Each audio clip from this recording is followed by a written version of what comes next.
BRS working president KTR మాట్లాడుతున్నారు. ఇప్పుడు live చూద్దాం. ప్రెస్ క్లబ్ కి పోతా ఉన్నాం.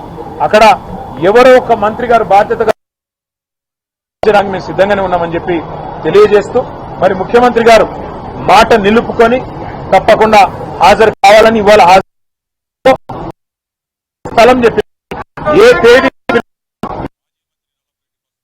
ఏ టైం చెప్పినా తప్పకుండా మేము వస్తాము మా పార్టీ తరఫున మళ్ళొకసారి వారి సవాల్ను స్వీకరిస్తూ వారికి విజ్ఞప్తి చేస్తూ చర్చలో తప్పకుండా ఎవరైనా మంత్రి గారు వస్తే వారికి కూడా ముఖ్యమంత్రి గారికి చెప్పాలనుకున్న అన్ని విషయాలు, రాష్ట్రంలో రైతులకు జరుగుతున్న మోసాలు, రాష్ట్రంలో రైతులకు చేస్తున్న అన్యాయం మీద వివరించి చెప్పడానికి మేము సిద్ధంగా ఉన్నామని మళ్ళొకసారి తెలియజేస్తాం.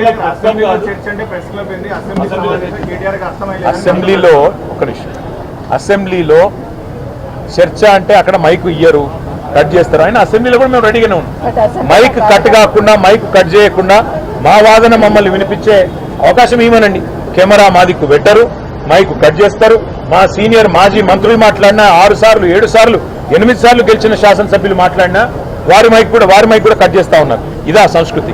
అసెంబ్లీలో స్పీకర్ గారిని పాపం ఆయనని ఇబ్బంది పెడుతూ, అందుకే మేమేమనుకున్నామంటే గతంలో ఇదే రేవంత్ రెడ్డి గారు ప్రెస్ క్లబ్ కూడా మంచి వేదికనే, అది ప్రెస్ వాళ్ళ చేతుల్లో ఉన్న వేదిక, అదేమి ఎవరో మేమేదో ఏర్పాటు చేసిన వేదిక కాదు, ఒక న్యూట్రల్ వేదిక. మరి అసెంబ్లీలో ఎట్లాగో అసెంబ్లీ సమావేశం కూడా పెడతలేదు. మేము అడిగినాం గతంలో ఫార్ములా ఈ మీద చర్చ పెడితే అసెంబ్లీలో పెట్టమని అడిగినాం, పెట్టలేదు. ఆ రోజు ఫార్ములా ఈ మీద చర్చ లేదు, ఈ రోజు ఫార్మర్ మీద చర్చ లేదు. ఎక్కడ అసెంబ్లీలో చర్చకు కూడా అవకాశం లేకుండా చేస్తా ఉన్నారు. కాబట్టి మరి ప్రెస్ క్లబ్ అయినా రెడీ, రేపు అసెంబ్లీలో పెడతాను ముఖ్యమంత్రి గారు మాటిస్తే, మైక్ కట్ చేయకుండా స్పీకర్ గారు కనుక మాటిస్తే తప్పకుండా మా పార్టీ తరఫున మేము మాట్లాడతాం, వారి ఛాలెంజ్ స్వీకరిస్తాం. కేసీఆర్ గారే నడుపుతున్నారా ప్రభుత్వాన్ని, లేక ఇంకెవరైనా నడుపుతున్నారా మాకే తెలియదు. ఇప్పుడు కేసీఆరే అసెంబ్లీ పెట్టాలి, కేసీఆరే నిర్ణయాలు చెప్పాలి, కేసీఆరే ముందు చెప్పాలి ఏదైనా సరే. మరి మీకు కదా ప్రజలు ఓట్లేసింది, మీకు కదా 420 హామీలు, మీరు ఇచ్చిన హామీల ఆధారంగా కదా ప్రజలు ఓట్లేసింది.